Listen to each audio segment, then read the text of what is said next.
Now then, most teenage boys apparently dream of becoming an astronaut or a footballer when they grow up. But one 13-year-old is already living his fantasy. He's a bone collector. Yes, Jake McGowan Lowes first started collecting specimens after finding a rabbit skull at the age of 6. Now he owns one of the UK's biggest bone collections. He keeps it in his bedroom. He's also now become one of the youngest people to make the Wildlife Power List, alongside Sir David Attenborough. Let's see Jake in action.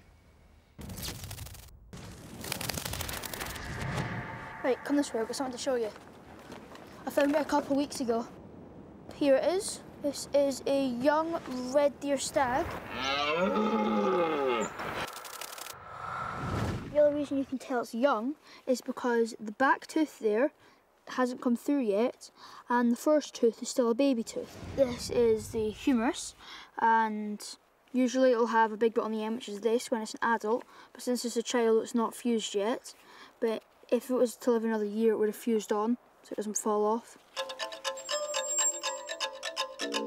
When I first find a new skeleton, I get really excited. The first thing I want to do is put it in my bag and take it home and clean it.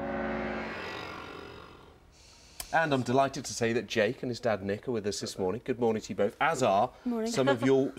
just a part of your wonderful collection. Presumably, if you brought it all in, we'd need to get a bigger studio, would we? Yeah, he would.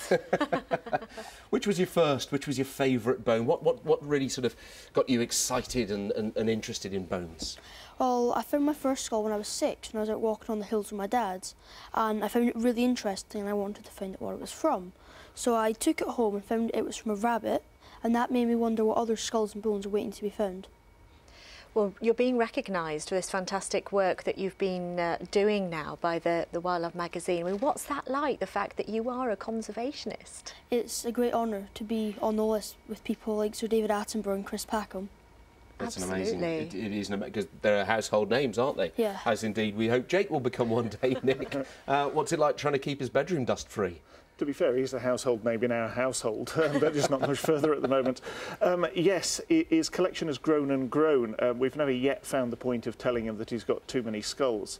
Jake was quite smart at the start to say he would only bring back new skulls as long as they were different, and then it was only years later he told us that every skull is different from each other. Yes. So he's still educating you. And this is your bedroom now, Jake, isn't it, that we're looking at pictures of? Yeah. Presumably there's a bed in there somewhere. I don't know. What do you What do your friends think of it all?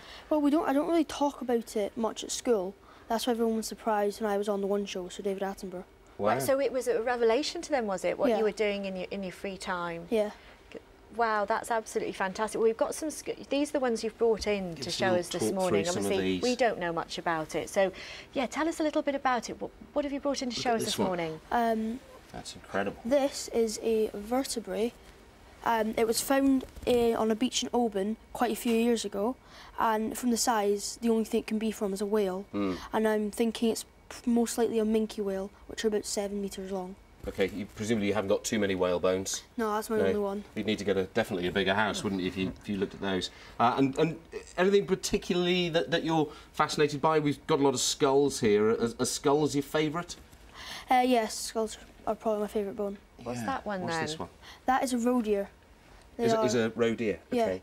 They're very, very common near where I live. Yeah, teeth are still in there. And what still about fairly that intact. big one there? That's a red deer, which is the biggest deer in the UK. Well, do you think you might be up for a bit of a challenge from us this morning, Jane? Yeah, definitely.